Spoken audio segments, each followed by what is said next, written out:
मैं doctor Rajeev Ranjan, assistant professor, department of economics, Deoghar college, Deoghar, Jharkhand.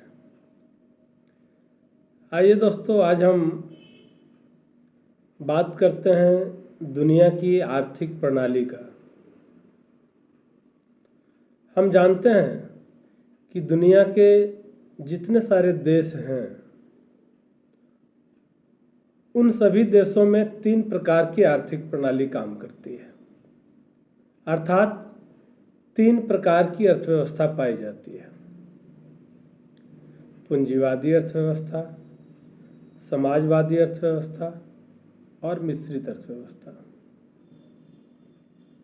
ऐसा क्या रहा कि देश आज़ाद होने के बाद भारत ने बाकी 2 अर्थव्यवस्थाओं को, पूंजीवादी अर्थव्यवस्था को और समाजवादी अर्थव्यवस्था को, दोनों को दरकिनार कर मिश्रित अर्थव्यवस्था अपना लिया। हम सबों को ज्ञात है, भारत में मिश्रित अर्थव्यवस्था लागू है, लेकिन दुनिया के देशों में पूंजीवादी अर्थव्यवस्था भी है, समाजवादी अर्थव्यवस्था भी है। भारत में मिश्रित अर्थव्यवस्था ही क्यों? क्या कारण रहा होगा? क्या आवश्यकता आन पड़ी कि जब हम आज़ाद हुए तो हमको लगा कि नहीं, मिश्रित अर्थव्यवस्था अपनाना चाहिए? क्या खूबियां रही होगी मिश्रित अर्थव्यवस्था को अपनाने के पीछे? पहले हम यह समझें कि पूंजीवाद है क्या। पूंजीवादी अर्थव्यवस्था में देश के संसाधनों पर पूंजीपतियों का स्वामित्व होता है, यानी वहाँ के जो पूंजीपति होते हैं वो वहाँ के आर्थिक व्यवस्था का संचालन करते हैं। वहाँ के आर्थिक संसाधनों पर पूंजीपतियों का एकाधिकार होता है और वह अपनी इच्छा के अनुरूप उस व्यवस्था को संचालित करते हैं। यानी विभिन्न प्रकार की वस्तुओं और सेवाओं का जो उत्पादन होता है या उस देश के अंदर जो विभिन्न प्रकार की वस्तुएं उत्पादित की जाती है, उसके मूल्य निर्धारण से लेकर के, उपलब्धता से लेकर के, सारी चीज़ें पूंजीपतियों के हाथों में होती है। समाजवादी अर्थव्यवस्था में क्या है? समाजवादी अर्थव्यवस्था में देश के संसाधनों पर समाज के हित का ध्यान रखते हुए निर्णय लिया जाता है। यानी जब कोई भी पॉलिसी बनाई जाती है, अर्थात चाहे वह वस्तु के मूल्य का निर्धारण हो या वहाँ के आम लोगों के लिए कोई पॉलिसी डिसाइड करनी हो, जब भी ऐसा कुछ होता है तो समाजवादी अर्थव्यवस्था में समाज के लोगों के हितों का ध्यान रखा जाता है और उनको ध्यान में रख करके ही वस्तुओं की कीमतें निर्धारित की जाती है या जो भी नीतियां बनाई जाती है, जो भी नियम परिनियम बनाए जाते हैं, उनमें सामाजिक हित का ख्याल रखा जाता है। आम जनमानस के हितों की भी चिंता की जाती है। यह समाजवाद है, यह समाजवादी अर्थव्यवस्था है। लेकिन भारत में क्या है? भारत में मिश्रित अर्थव्यवस्था है। मिश्रित अर्थव्यवस्था बिल्कुल 2 विरोधी विचारधाराओं में समझौते का परिणाम है। क्या है विरोधी विचारधारा? एक विचारधारा है जो निर्बाध रूप से पूंजीवाद के सिद्धांत का समर्थन करता है, यानी पूंजीपतियों का, पूंजीवादियों का समर्थन करने वाला सिद्धांत। और दूसरा क्या है? दूसरा है जिसमें यह विश्वास जताया जाता है कि समग्र अर्थव्यवस्था के उत्पादन के साधनों का समाजीकरण होना चाहिए। समाजीकरण होने का क्या मतलब है और क्या समाजीकरण कैसे होगा? साथ ही साथ राज्य की सरकार का उस पर नियंत्रण होना चाहिए, सरकारें उसको नियंत्रित करें और उन संसाधनों का समाजीकरण होना चाहिए। इससे क्या होगा? अर्थव्यवस्था में निजी उद्यम को, प्राइवेट इंटरप्राइज को बल मिलेगा। यही उद्देश्य भी था कि निजी उद्यमों को, प्राइवेट एंटरप्राइजेज को डेवलप किया जाए और लाभ प्रेरणा से प्रेरित हो, मैंने प्रॉफिट मोटिव पर बल दिया गया। स्वाभाविक है, जब हम निजी उद्यमों को, प्राइवेट इंटरप्राइजेज को सहयोग करेंगे, उसको डेवलप करेंगे, उसके विकास पर महत्व को ध्यान में रखा गया कि हम ऐसे उद्यमों को डेवलप करेंगे जिससे निजी हित एवं लाभ प्रेरणा को बल मिले, यानी अपने को लाभान्वित करने का, व्यवस्था को लाभान्वित कर उसको विकसित करने का प्रयास किया गया। उसका कारण क्या था? यूके और यूरोप के सभी स्वतंत्र देशों, यहाँ तक कि ऑस्ट्रेलिया का महान आर्थिक विकास जो है वह इसी का परिणाम है, निजी उद्यम का परिणाम है।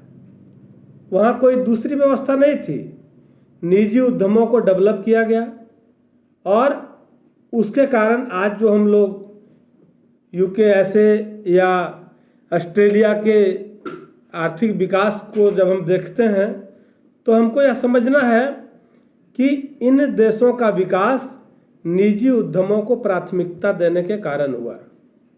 और यही कारण है कि 18वीं शताब्दी, 19वीं शताब्दी के जितने सारे अर्थशास्त्री थे, उन अर्थशास्त्रियों की कृतियों में मिश्रित अर्थव्यवस्था की धारणा का जिक्र ही नहीं है।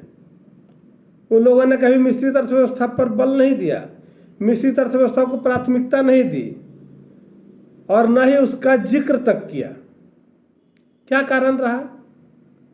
क्योंकि राज्य की सरकारें अहस्तक्षेप, नॉन इंटरफेरेंस के मूल सिद्धांत को मानती थी। वह चाहती थी कि इसमें किसी प्रकार का हस्तक्षेप नहीं हो। और उस समय के अर्थशास्त्रियों ने तब के आर्थिक प्रणाली के बारे में कहता है कि वह निर्विघ्न रूप से कार्य करती थी, उसमें कोई बाधा नहीं था। मैंने कहा कि नॉन इंटरफेरेंस था, निर्विघ्न रूप से वह कार्य करती थी और ऐसा माना जाता था कि जो क्रिया व्यक्ति के लिए लाभदायक है वह समग्र समाज के आर्थिक कल्याण को प्रोन्नत करता है, यानी उसको बल प्रदान करता है, उसको ताकत प्रदान करता है और वह समग्र समाज के आर्थिक कल्याण पर बल देता है, किसी व्यक्ति विशेष पर नहीं, किसी व्यवस्था विशेष पर नहीं, समग्र आर्थिक कल्याण पर बल देता है।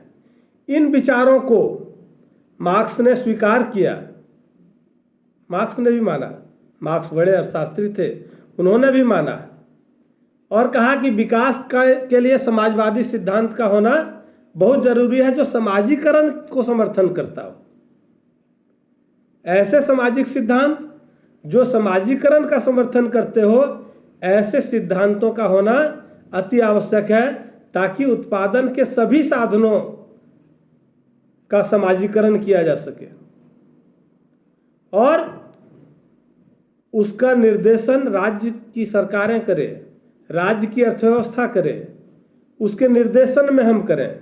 निजी उद्यम को समाप्त करने के पक्ष में थे, वह नहीं चाहते थे कि निजी उद्यम डेवलप करे, उसको समाप्त करना चाहते थे क्योंकि यह निजी हित और निजी व्यक्ति द्वारा लाभ को अधिकतम कैसे किया जा सकता है, यानी निजी हित को प्राथमिकता दे करके निजी लाभ को अधिकतम करने के सिद्धांत पर आधारित था।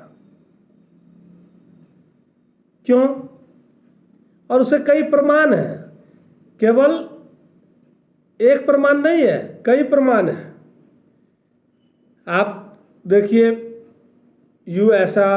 USSR, Hungary, Czechoslovakia, Poland, Bulgaria, ये सब क्या है? साम्यवादी चीन, वियतनाम, कई ऐसे उदाहरण हैं, पोलैंड, क्यूबा, इन सब देशों में साम्यवादी राज्यों की स्थापना मार्क्सवादी विचारों का परिणाम था। साम्यवादी राज्यों की जो स्थापना हुई, ये जिन देशों को मैं बता रहा हूँ, उन देशों में साम्यवादी राज्यों की स्थापना क्यों हुई? क्योंकि मार्क्सवादी विचारों का यह परिणाम था और उसी के कारण साम्यवादी विचारधारा स्थापित हुआ। जब दुनिया में वैश्विक आर्थिक महामंदी आई, great depression of the world, महान आर्थिक मंदी आ गई। कब? 1929-30 में। जब मंदी आई, दुनिया के देशों में त्राहिमाम हो गया, लोगों को रोजगार के अवसर नहीं मिल रहे थे। उस समय के अर्थशास्त्रियों ने जब कहा था कि जनसंख्या को नियंत्रित करिए, जनसंख्या नियंत्रित नहीं करिएगा तो एक समय ऐसा आएगा जब बड़ी समस्याएं होगी मानव समाज के सामने। और माल्थस ने तो बहुत ही क्लियर करके कहा था कि अगर जनसंख्या नियंत्रित आप नहीं करते हैं तो प्राकृतिक विपदा आएगी, अतिवृष्टि, अनावृष्टि, भूकंप, अकाल, चक्रवात, बाढ़ आदि। लेकिन तब के अर्थशास्त्रियों ने कहा कि अर्थव्यवस्था में रोजगार के अवसर हमेशा मौजूद होते हैं, इसलिए इस बात की चिंता नहीं करना है। और इंसान जब पैदा होता है तो 2 हाथ पैर लेकर के पैदा होता है, इसलिए वह रोजगार करेगा। तो बाकी लोगों ने कहा कि रोजगार कहाँ करेगा? तो उन लोगों का तर्क था कि अर्थव्यवस्था में रोजगार के अवसर हमेशा मौजूद होते हैं, इसलिए रोजगार की कोई कमी नहीं है। लेकिन जब 1929-30 की महान आर्थिक मंदी आई दुनिया में और लोग काम ढूंढने के लिए निकले, तो जहाँ जाते थे काम पर लिखा रहता था नो वैकेंसी। स्वाभाविक है, जब कोई उद्योग अपने प्रबंधन को भी नहीं चला पा रहा है तो रोजगार कहाँ से देगा? और लोगों के सामने जीविकोपार्जन की समस्या आ गई थी। लोग अभावग्रस्त हो गए, दाने दाने के लिए ललायित हो गए। एक व्यक्ति काम करके सिर्फ अपनी आजीविका चला सकता था, अर्थात खुद का पेट भर सकता था। परिवार के अन्य सदस्यों को खिला पाना उसके लिए मुनासिब नहीं था। अब लोग रोजगार के लिए तड़प उठे, क्योंकि उसके सामने बड़ी चुनौती थी कि हम जिंदा कैसे रहेंगे। स्वाभाविक है, जीविकोपार्जन का बड़ा सवाल था। और जब रोजगार ढूंढने के लिए निकला और देखा कहीं रोजगार नहीं मिल रहा है, तो लोग उन अर्थशास्त्रियों के पास गए, कहे आप तो कहते थे कि अर्थव्यवस्था में रोजगार के अवसर हमेशा मौजूद होते हैं, कहाँ मिल रहा रोजगार? अंत में क्या हुआ? उन विचारधाराओं का और उन अर्थशास्त्रियों की पोल खुल गई। 1936 में केन्स ने उस समस्या के समाधान के लिए जनरल थ्योरी लाया और संसार के ऊपर से इस तरह से या इस प्रकार प्रशासित नहीं है कि निजी एवं सामाजिक हित हमेशा एक रूप हो जाए।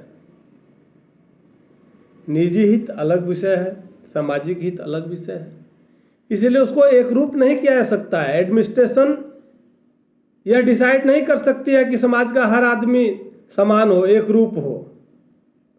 यह शासन और सत्ता के अधिकार की बात नहीं है कि समाज के हर वर्ग के लोगों को एक रूप कर दे। वह उसके बौद्धिक क्षमता, कार्य क्षमता, उसके लगन, उसके मेहनत, उसके परिश्रम पर निर्भर करता है। इसलिए कोई एडमिनिस्ट्रेटर आर्थिक दृष्टिकोण से एक रूप समाज को नहीं बना सकता है। तो मिश्रित अर्थव्यवस्था को अपनाने का क्या लॉजिक रहा? यह एक ऐसी आर्थिक प्रणाली है जिसमें निजी और सार्वजनिक, प्राइवेट एंड पब्लिक, दोनों क्षेत्रों का सह अस्तित्व होता है, कोएक्सिस्टेंस होता है। यह निजी उपक्रम तथा निजी लाभ का समर्थन करती है, परंतु साथ ही साथ संपूर्ण समाज के हित का। हम लोग के यहाँ वो आपको ध्यान में होगा, सर्वे भवन्तु सुखिनः की बात हम लोग करते हैं। यह तो वह देश है जहाँ सबके सुखी होने की बात हमारी मूल अवधारणा में है।